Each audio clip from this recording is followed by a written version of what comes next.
สวัสดีครับตอนนี้เราอยู่ที่สุขุมวิท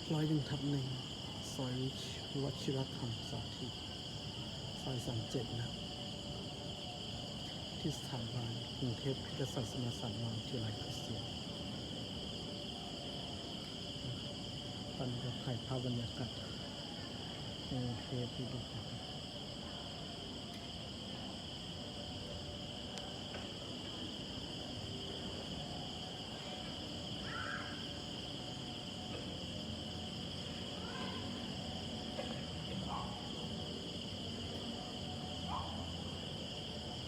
วัดนี้คือวัดพระขนง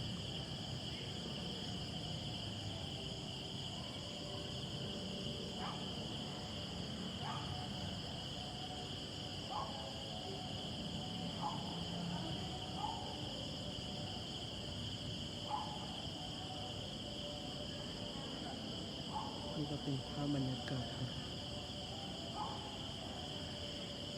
ในกรุงเทพในค่ำคืนนี้